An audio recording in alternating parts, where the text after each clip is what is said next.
Saya sebagai Kepala Badan Gizi yang baru ini memastikan itu. Zero toleran terhadap peracunan, zero toleran terhadap tidak pidana korupsi dan hengki-pengki, ngentit-ngentit duit itu nggak boleh lagi. Kita tegas di situ. Sejauh ini investigasi yang kami terima adalah ada beberapa bahan, ya ada daun singkong, ada bumbu rendang dan lain-lain. Kita lagi cek, minta dari Dinas Kesehatan untuk dicek labnya. Kita butuh waktu paling tidak ya 7 hari 5 hari kerja begitu untuk sampai dengan hasilnya. Kemudian kita bisa lihat hasil labnya. Tapi sejauh ini investigasi kita sejauh ini adalah dari bahan-bahan itu dan diduga memasaknya jauh lebih awal. Jadi dari mulai jam 9 sudah mulai masak ya. Itu kemudian diberikan sekitar jam 9 atau jam 10. Jadi ini cukup lama. Karena yang dikasih makan bukan hanya SMK Negeri 6, tapi juga beberapa sekolah yang lain. Nah, sekolah yang lain itu dikasihkannya lebih pagi. Jadi kondisi makanannya masih fresh, masih baik. Gitu. Karena apa? Karena tadi masaknya kecepatan. Jadi kita akan terus, kita udah siapkan sistemnya. Ini sekarang lagi kita paksa semua dapur ya. Ini ada di sini ada korcam dan lain-lain. Lagi kita paksa, kita kerja pakai sistem. Jadi kapan nyacah kol, kapan dimasak itu semua kita lock dan kita lagi siapkan ini, lagi kita kebut semua. Moga-moga seminggu 2 minggu ini kalau ini beres, kemudian kita harapkan orang tua siswa, guru dan barangkali dinas kesehatan bisa ngelihat jam berapa dimasak, apa saja yang dimasak, bumbu apa yang dimasukkan tuh harus kemudian tersistem, kita termonitor semua.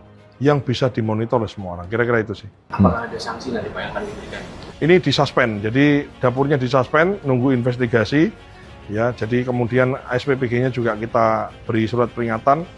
Jadi disuspend ini kan ada mitra, ada yayasan, ada SPPG, ada yang di situ kita beri sanksi termasuk korcam dan ke atas ini kami beri peringatan ya. Jadi ini bagian dari pengelolaan organisasi, punishment dan juga reward. Kenapa?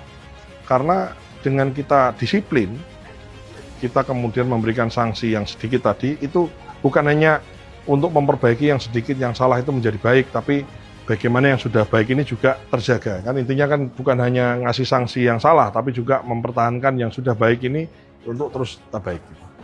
SPPG mungkin supaya kejadian sepertinya tidak terulang lagi? Ya, supaya tidak terulang lagi harus ikuti SOP. Kemudian SOP diikuti, sistem diikuti, terus kemudian komandannya kepala dapur SPPG. Saya paham Anda punya chef, Anda punya pengawas gizi, Anda punya orang-orang yang kerja di situ. Barangkali mungkin ada 1-2 yang ada yang ngeyelan lah, ada yang apa. Harus ada leadership di situ. Kalau misalnya ada di antara pegawai di dapur itu yang barangkali mungkin susah dikasih tahu untuk cuci tangan lah, atau memakai SOP harus pakai sarung tangan, pakai masker enggak. Ya harus dikeluarin, harus tegas ini. Karena nyawa, kesehatan dan nyawa seseorang itu sangat berarti, nggak boleh lagi. Saya sebagai Kepala Badan Gizi yang baru ini memastikan itu. Zero toleran terhadap peracunan, zero toleran terhadap tidak pidana korupsi dan hengki-pengki, ngentit-ngentit duit itu nggak boleh lagi. Kita tegas di situ.